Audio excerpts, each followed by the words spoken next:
guys, it's Jordan and welcome back to my channel. Today I am going to finally be answering your questions. I had posted an announcement for a Q&A video a long time ago, and now I finally have the time to sit down and answer all the questions that you guys have asked me. This was a celebration of my 3 years on BookTube, which is very exciting. I literally don't ever stick with anything this long, so the fact that I've been on BookTube and been like consistent more or less with it for 3 years is like blowing my mind. Let's just go ahead and jump right into the questions. So the first one is, how old are you? I am 25. I'll be turning 26 in July, and I'm not okay with it. What do you do for a living?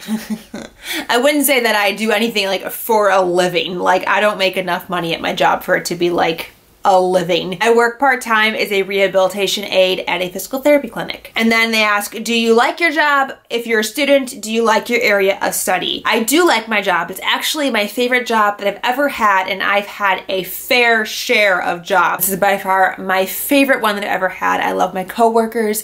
I love the patients that we work with. In reference to me being a student, I actually am about to finish my bachelor's degree. I've been working on it for 8 years, and I guess if you work on anything for that long, it must mean that you like it somewhat, so I'm going to say that yes. Might be random, but I'm curious, have you ever had a crush on an author? Like, nothing comes to mind right away, unless you count Chad Michael Murray as an author, because he did release that one book last year, like that co-authored book, and I love Chad Michael Murray and One Tree Hill, so I'm gonna say that's my answer. The next question is, you have probably said this before and I just missed it, but where do you live? I am not Canadian. I do not live in Canada. I live in the United States. I live in Illinois. The next question is, what do I use to edit my videos? I just use basic iMovie. It came on my computer when I got my new Mac computer, and then I had bought it for my MacBook before I had my desktop, and it was only like 20 bucks, which is comparatively very cheap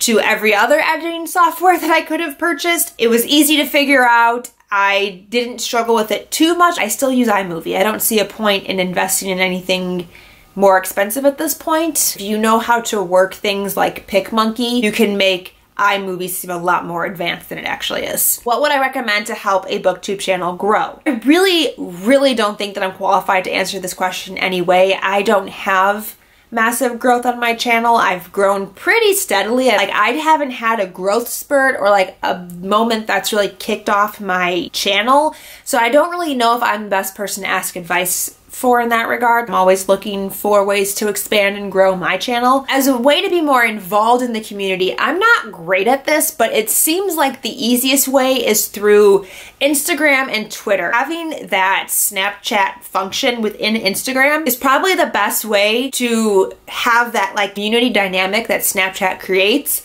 but with everybody already right there. Twitter is like by far the easiest way to keep up with news and to keep up with book deals. If you want to stay relevant and like up to date on what's going on, Twitter is definitely the place to be. I would say that either one of those places would be the best place to interact with your subscribers. What is my favorite book of all time? Initially, the first thing that pops in my head is Throne of Glass. I know a lot of people out there really don't like Throne of Glass, but for me, Throne of Glass has everything that I want in a book. It has some things that like I wish were better. It definitely doesn't have the diversity that a fantasy book should have. I'm not gonna deny that. I love like smutty romance, and Throne of Glass has that. I love ridiculous fae creatures and like lost princess tropes and dragons. It doesn't have like dragons, but wyverns are close enough. It has witches, it has magic, it has everything that I love about fantasy in one series. There's so much sexual tension, there's so much angst, there's the brooding bad boy characters. Happens to all be my favorite tropes and are always in her books. I don't know if it's my favorite of all time. Seems like a very like heavy title, but it's definitely a favorite. How many TBR books do you have on your shelves? Well, I have a TBR list over here on the side, and whenever I read a book from the list, I cross it out. So let me count. Right now on my shelves, I own a total of 30 TBR books,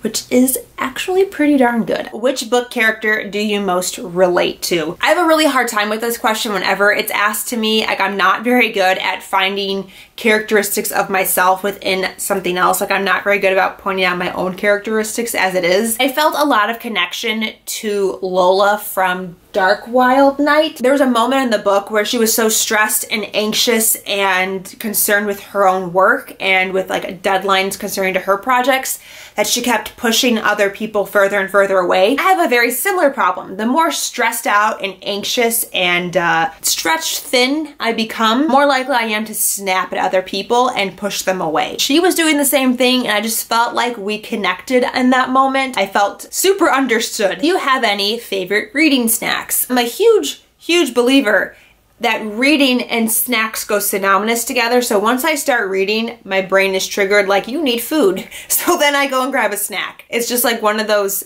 like the Pavlov dog, you know, you hear the bell, you want the treat. I read a book, I need a snack. Do you take notes while you read? I like never take notes when I read. It pulls me out of the story too much. It's very distracting. It ends up taking me 5 times as long to read the book. Once I finish the book, I'll like go through and jot down some things that I thought of while I was reading, like after the fact. Other hobbies besides reading. Going to the movie theater is like my favorite thing in the entire world. What other kind of hobbies do I like? I don't feel like I'm a person who like has hobbies. Watching YouTube, is that a hobby? Bothering my cats, is that a hobby? I'm never a person who feels like I have hobbies. It's a hard question for me to answer. Do you have any weird author stories? I have one. I haven't met very many authors in my life, but I met Rochelle Mead at BookCon 2016. I had just finished reading the Vampire Academy series. I was super excited to meet her. She was just standing in the Penguin booth, and I'm like, oh my God, I'm gonna go introduce myself to Rochelle Mead and take a picture with her. I go up to her, I introduce myself. I'm like, oh my gosh, hi, I love your books, you know, the whole spiel. And I ask her to take a picture with me. I'm a kind of person who like, when I take a picture, I like lean into the picture. Like I'm always like, so I go to lean into her, and she takes her arm and she's like, she puts it right on my shoulder. Like kind of like a gentle, this is as close as you can get to me. It's really awkward. I get people don't like their personal space invaded, but I was kind of caught off guard, and it looks awkward in the picture. I'll insert it here. I wasn't expecting such a prevalent author who's written so many books to be so awkward to talk to. Like I expected her to be a little bit more eloquent, and she wasn't, and it kind of caught me off guard because I'm not eloquent, and I'm like, oh crap, now we're both awkwardly standing here. Fave classes you took in college. I really loved my anatomy lab. I took it at my first university, which is like a huge research university. All of the cadavers that the medical students used once they were finished using them for their classes would be passed down to the undergrads, and we would use them in anatomy lab. I really loved my Greek and Roman mythology course as well. That was like a Percy Jackson lesson every single day. Like I ate that shiznit up. I loved my Greek and Roman mythology class. And that's really about all that's standing out to me right now. What's my Hogwarts house? I feel like I would actually be a Hufflepuff, but I'm often sorted into Gryffindor the most. In the last couple of months to a year, I've gotten Ravenclaw on quizzes way more often, when as I was a kid, I never got Ravenclaw. I never get Slytherin though. I am so un-Slytherin, it's not even funny. I feel like at this point in my life, if I was sorted, I would not be Gryffindor. Maybe 15 years ago. I still buy all the Gryffindor merch because I just feel like that's what I've associated in my head the longest. Oh, and my Patronus, I've taken the test twice. Once I got a dolphin, and then the other time I got a black and white cat. What's the most expensive book you own? That would be any of the Harry Potter illustrated editions, because these are like 40 bucks, and that's an expensive book. Did you enjoy the WWE live show you went to? And would you go to another one? Back at the beginning of March, I went to a WWE live show, and it was so funny because I grew up watching WWE before it was even WWE, back when it was WWF, with my grandpa and my uncle. They were super into it. They used to rent limousines all the time and take them down to the city. I grew up on this stuff, especially during the time when I lived with my grandparents. Like, we watched this all the time. Once we moved out of my grandparents' house, I totally grew out of it. 15 years older than when I was into this, seeing it live and like seeing how fake and like rehearsed it was. It was such a weird experience, but I still had the best time. It was funny because it was the same night as the Oscars, so everyone was like watching the Oscars and all of like the really artistic, fancy movies, and I'm watching people fake punch each other. It's so funny. They ask, when are you coming to Texas? Which when this was posted in like March, I would have said not anytime soon. But I'm actually going to Waco, Texas next week from when I'm filming this video because my mom wants to go to Waco for her birthday / Mother's Day / her anniversary, and I kind of just like jumped on the bandwagon and invited myself. I'm gonna be in Texas actually very soon and I'm super excited about it. Also ask my favorite movie, which is like, why are you killing me with a question like that? Why are you coming for me like that? I need a genre. What's your favorite rom-com movie? Your favorite thriller movie? Like I need a genre because favorite movie, that's like too broad a statement. I can't pick one because I'm such a fan of movies that that's like way too hard. So if you give me a genre, I'll tell you my favorite from that genre. I love this next question. What are your nicknames for your cats? I have 2 cats. The first one is Maisie. She's my precious small little bean and I'm so obsessed with her. I call her Maze, Maisie May, Miss Maisie, Chunks, or Pretty Girl. She's a little chunky, so we call her Chunks. She doesn't know that. She's fine with it. My other one is Rufus.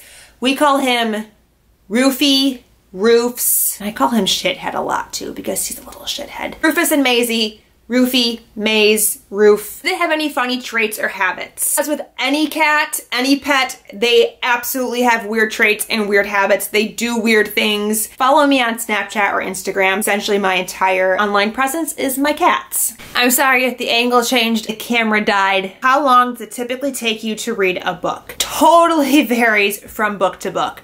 Some books I can read within a day. However, other books take me months to read. Like I think I read Stalking Jack the Ripper for like 2 months. But it totally depends on the book, on my mood, if I'm just not in the mood for what I'm trying to force myself to read, what my schedule is like. It's very variable. Those are all the questions I'm going to be answering for this Q&A. I hope you guys enjoyed it. I'm so sorry it's taken me so long to get this up. Thank you guys so much for watching. Until next time, I'll talk to you very soon. Bye!